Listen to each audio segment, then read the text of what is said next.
Salam guru hebat, saya Neti Bitoen, SPD, calon guru penggerak angkatan ke-11, Kabupaten Mimika. Saya akan memaparkan koneksi antar materi, kesimpulan dan refleksi modul 1.1. Adapun sistematika refleksi yaitu pertama, kesimpulan materi, yang kedua, pemahaman sebelum belajar materi, ketiga, pemahaman setelah belajar materi, dan yang keempat adalah rencana tindak lanjut. Pemikiran Ki Hajar Dewantara dalam modul 1.1 yang telah saya pelajari, yang pertama tentang pendidikan dan pengajaran. Menurut Ki Hajar Dewantara, pendidikan dan pengajaran merupakan usaha persiapan dan persediaan untuk segala kepentingan hidup manusia, baik dalam masyarakat maupun berbudaya dalam arti yang seluas-luasnya. Tujuan pendidikan menurut Ki Hajar Dewantara yaitu menuntun segala kekuatan kodrat yang ada pada anak agar mereka dapat mencapai keselamatan dan kebahagiaan yang setinggi-tingginya, baik sebagai manusia maupun sebagai anggota masyarakat. Pendidikan yang menuntun ibarat seorang petani atau tukang kebun yang menanam berbagai tanaman. Petani hanya menuntun tumbuhnya berbagai tanaman tersebut dengan memperbaiki kondisi tanah, memberikan pupuk, membasmi hama yang akan mengganggu tumbuhnya tanaman tersebut, namun tidak dapat mengganti kodrat masing-masing tanaman tersebut. Walau hanya menuntun, akan tetapi memiliki faedah yang sangat besar terhadap hidup dan tumbuhnya. Proses menuntun itu dapat dilakukan dalam 3 cara, yaitu semboyan dari Ki Hajar Dewantara. Yang pertama, ingar sosung tolada, artinya seorang pendidik ketika berada di depan harus menjadi teladan bagi peserta didiknya. Yang kedua, ing madya mangun karso, artinya pendidik berada di tengah harus senantiasa memberikan semangat bagi peserta didik untuk belajar. Dan yang ketiga, tuturi handayani, yang berarti pendidik berada di belakang untuk senantiasa memberikan dorongan bagi peserta didik. Pendidikan juga perlu mempertimbangkan kodrat alam dan kodrat zaman. Kodrat alam berarti pendidikan harus disesuaikan dengan kondisi alam atau sosial budaya di mana peserta didik berasal. Dan kodrat zaman berarti pendidikan harus disesuaikan dengan perkembangan zaman anak. Di dalam pendidikan juga perlu memandang tentang asas trikon, yaitu kontinuitas, artinya pendidikan itu harus diberikan secara berkesinambungan.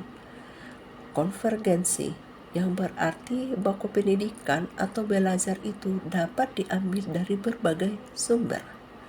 Dan konsentris, artinya pendidikan itu harus disesuaikan dengan konteks budaya daerah.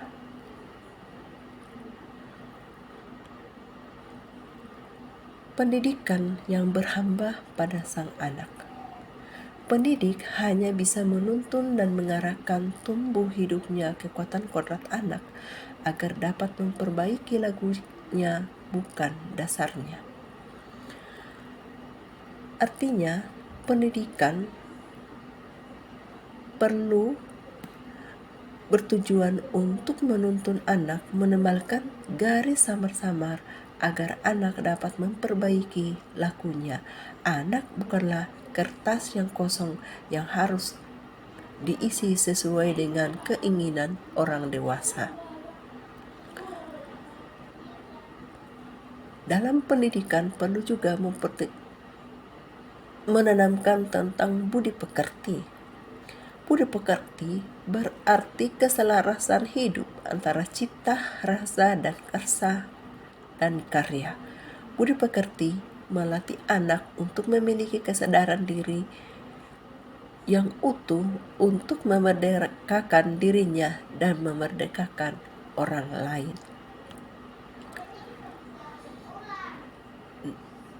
Hal yang saya percaya tentang murid dalam pembelajaran sebelum mempelajari materi modul 1.1. Yang pertama, saya percaya bahwa pembelajaran yang saya lakukan senantiasa berpusat pada guru. Yang kedua, siswa diperlakukan secara sama. 3. Kurang memperbaiki kemampuan awal dan latar belakang siswa. Yang keempat, fokus pada hasil kognitif, bukan pada proses pembelajaran itu. Dan yang kelima, ketuntasan penyampaian materi lebih penting. Setelah saya belajar tentang materi, hal yang berubah dari pemikiran atau perilaku saya adalah ternyata pembelajaran harus berpusat pada anak atau student center. Yang kedua, pendidik harus menuntun anak dalam proses pembelajaran secara tulus dan ikhlas. Yang ketiga, pembelajaran dilakukan dengan berfokus pada kebutuhan murid, bukan materi. Yang keempat, belajar dapat dilakukan dari berbagai sumber yang ada di sekitar. Dan yang kelima, pembelajaran selalu memperhatikan kodrat alam dan kodrat zaman. Dan yang berikut, rencana tindak lanjut yang akan saya lakukan. Yang pertama, melaksanakan pembelajaran dengan berpusat kepada murid. Yang kedua, pembelajaran dilakukan secara menyenangkan melalui speaking dan permainan-permainan lainnya. Yang ketiga, menerapkan sistem among pembelajaran. Yang keempat, memperhatikan aspek psikologis, latar belakang siswa, dan kemampuan awalnya. Refleksi dari koneksi materi modul 1.1 yaitu saya simpulkan dalam 3 kata, yaitu merdeka belajar, kolaborasi, dan selamat bahagia. Peserta didik dan pendidik menerapkan konsep merdeka belajar dan berkolaborasi dalam mengembangkan potensi sesuai karakteristik peserta didik demi mewujudkan peserta didik yang senantiasa selamat dan bahagia. Demikian pemaparan yang saya bisa sampaikan. Terima kasih, salam dan bahagia.